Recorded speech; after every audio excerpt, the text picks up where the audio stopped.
Contractual payment और deferred payment, इसको ध्यान करेंगे। डेफर्ड पेमेंट का मीनिंग आ जाता है। डेफर्ड पेमेंट वो होते हैं जिन पे के एग्रीमेंट पर तो साइन आज हो गई, लेकिन पेमेंट कभी बाद में होनी। जैसे मान लीजिए जितने भी व्यवसायी हैं, ज़्यादातर जो सामान लाते हैं वो उधार में बिजनेस करते हैं। पेमेंट 2 महीने, 4 महीने, 6 महीने बाद दे देते हैं। लेकिन बार्टर सिस्टम में ये बड़ा ही मुश्किल था। कैसे? मान लीजिए आज आप किसी से सामान लाए और आपने कहा कि भाई ये 4 गाय मैं आपको आपके सामान के बदले में दे दूंगा बार्टर सिस्टम में। तो हो सकता है कि गाय बीमार हो जाए, मोटी हो जाए, ठीक है, मर जाए। तो ऐसी स्थिति में अगर उसको वो जो 4 गाय दिखाई उसके बदले में कमजोर गाय, मोटी गाय आप देने का अपना वादा पूरा करेंगे, तो हो सकता है वो व्यक्ति सामने वाला मना कर दे, ठीक है। लेकिन आज आप देखते हैं, मान लीजिए आपने 10,000 रुपये किसी व्यक्ति से उधार लिए, तो 10,000 रुपये लेने के बाद 2 महीने, 4 महीने बाद जब आप भुगतान करते हैं, पेमेंट करते हैं उनकी, तो जो प्रिंसिपल अमाउंट है अर्थात जो मूलधन है और ब्याज देते हैं। लेकिन उस समय आप सोचिए उस समय क्या होता, क्या ये पॉसिबल था?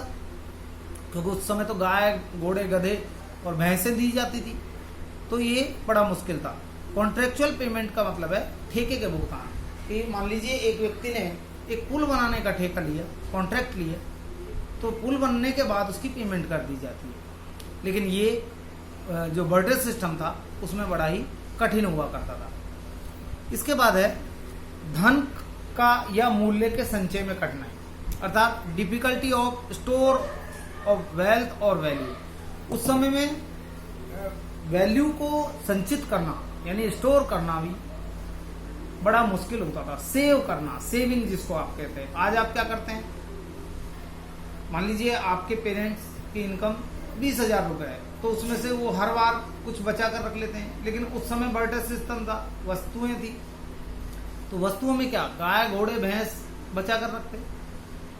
लेकिन उस समय में इनको बचाने में बड़ी मुश्किल आती थी। कुछ वस्तुएं जो है पेरिशेबल अर्थात नाशवान होती थी, जो एक समय के बाद नष्ट हो जाती हैं।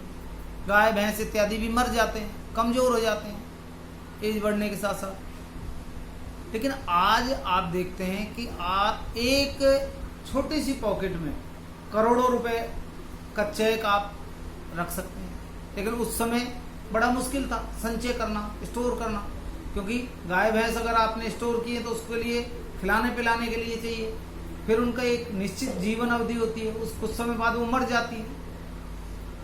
लेकिन धन के संचय के लिए ऐसा कुछ नहीं है। और फिर साथ में बहुत ज्यादा स्पेस उसके लिए चाहिए। मान लीजिए आपने 100 गाय स्टोर कर ली, यानी संचय कर ली, जमा कर ली, तो उसके लिए काफी बड़ा एरिया आपको चाहिए जिसमें कि गायों को रखा जा सके।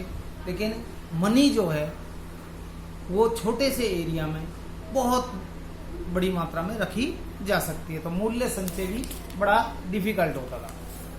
इसके बाद है बेटा नेक्स्ट, मूल्य के हस्तांतरण में कठिनाई, ट्रांसफर ऑफ वैल्यू में difficulty of transfer of value, अर्थात वैल्यू को ट्रांसफर करना भी बड़ा मुश्किल था। मान लीजिए आज आप पहले समय की बात करते हैं बार्टर सिस्टम की, कि आपका प्लॉट पलवल में, आप उस मकान को बेच करके दिल्ली में मकान लेना चाहते हैं, तो पुराने समय में आपके प्लॉट के बदले में आपको क्या मिलता, वस्तुएं मिलती, घोड़े, भैंस, गाय, गधे इत्यादि मिलते। अब दिल्ली आप उसको ले जाते तो हो सकता है गाय रास्ते में मर जाती, इधर उधर भाग जाती। अगर अनाज आपको बदले में मिलता था, अनाज को ले जाना बड़ा मुश्किल होता।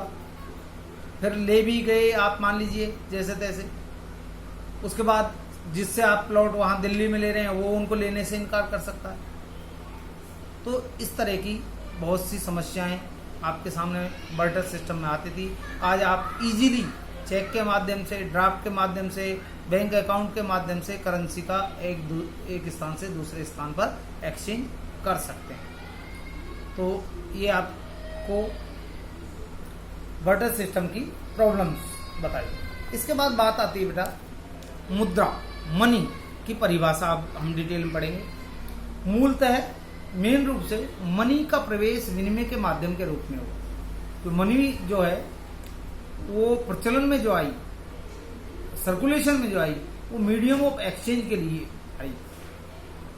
सो एनीथिंग, कोई भी वस्तु जो कि विनिमय के माध्यम यानी एक्सचेंज, मीडियम ऑफ एक्सचेंज के रूप में काम करती है, मनी कहलाती है। समय के साथ साथ लोग मुद्रा के रूप में बचत भी करने लगे। इस प्रकार मुद्रा के अर्थ और परिभाषा में मूल्य संचय को भी जोड़ा जाने लगा। इसके अलावा मूल्य को मुद्रा के माप के रूप में भी पहचाने जाने, अर्थात आपकी गाड़ी का मूल्य 5 लाख 4 लाख, तो इस प्रकार से माप के रूप में भी जो है इसको रिप्रेजेंट किया जाने लगा। और लास्ट में भविष्य में किए जाने वाले जो भुगतान है, डेफर्ड पेमेंट है, उनके रूप में भी मुद्रा का यूज किया जाने लगा। तो इस तरह से मुद्रा के 4 कार्य हुए: विनिमय का माध्यम, मूल्य का माप, मूल्य का संचय और स्थगित भुगतानों का मान। तो हम 2 पंक्तियों में इसको और बताते हैं। मुद्रा के हैं काम 4: विनिमय, माप, मान, भंडार। अर्थात there are 4 function of money: exchange, measurement, store और डेफर्ड पेमेंट। ये 4 मुद्रा के हैं काम 4: विनिमय, माप, मान, भंडार। तो ये 4 कार्य जो है मनी के होते हैं। इसके बाद बात करते हैं बेटा मुद्रा में क्राउथर ने एक परिभाषा दी है। मुद्रा की परिभाषा किसी भी ऐसी वस्तु के रूप में दी जा सकती है जिसे साधारणतः विनिमय का माध्यम स्वीकार किया जाता हो और इसके साथ ही जो मूल्य के मापक और मूल्य के संचय का भी काम करती है। अर्थात money can be anything that is generally accepted. Generally accepted का मतलब आप समझ रहे होंगे कि अगर आप 100 रुपये मार्केट में लेके जाते हैं तो कोई भी व्यक्ति जिससे भी आप वस्तु खरीदते हैं उसको लेने से मना नहीं कर सकता, जबकि वस्तु विनिमय प्रणाली में मना कर सकता था। और इसके साथ साथ मूल्य के माप यानी मेजरमेंट ऑफ वैल्यू